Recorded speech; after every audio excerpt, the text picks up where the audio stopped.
In the last couple of years, Sony has made a lot of progress in the smartphone market as it looks to regain ground lost at the likes of Samsung, HTC and Apple.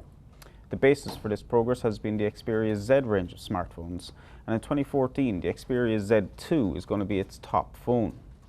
Today we're looking at the Z2 to see if it can compete with the likes of the Galaxy S5, the HTC One M8 and Apple's iPhone 6, which is likely to launch later this year.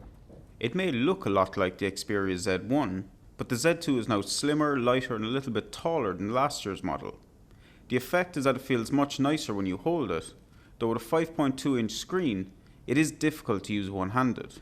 Sony has continued with the fully flat design language it introduced last year, as well as keeping the Xperia Z2 dust and waterproof, something Samsung has now copied on the Galaxy S5. Looking at performance, the Xperia Z2 uses the latest Qualcomm chip along with 3 gigs of RAM, a combination that makes it a hugely powerful device. Multitasking, opening and closing apps, streaming HD video and playing graphically intensive games all work without a problem. And despite all this power, we found that the Xperia Z2 easily gives you a full day of battery power.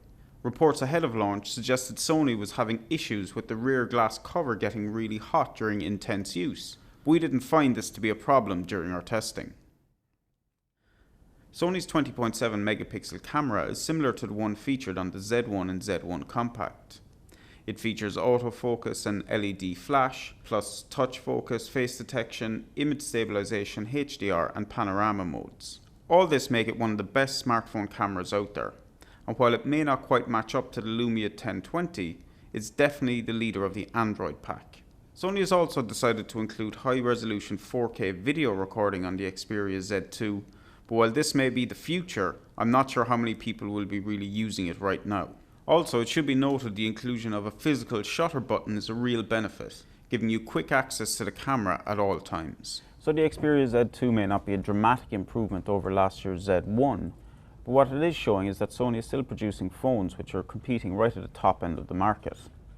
Its large size and £600 price tag may put some people off, but the phone has a great screen, it's got a great camera, excellent performance and flawless build quality, meaning it was one of the best smartphones of 2014. Thanks for tuning in, and for all your news and reviews, make sure to log on to ibtimes.co.uk/technology.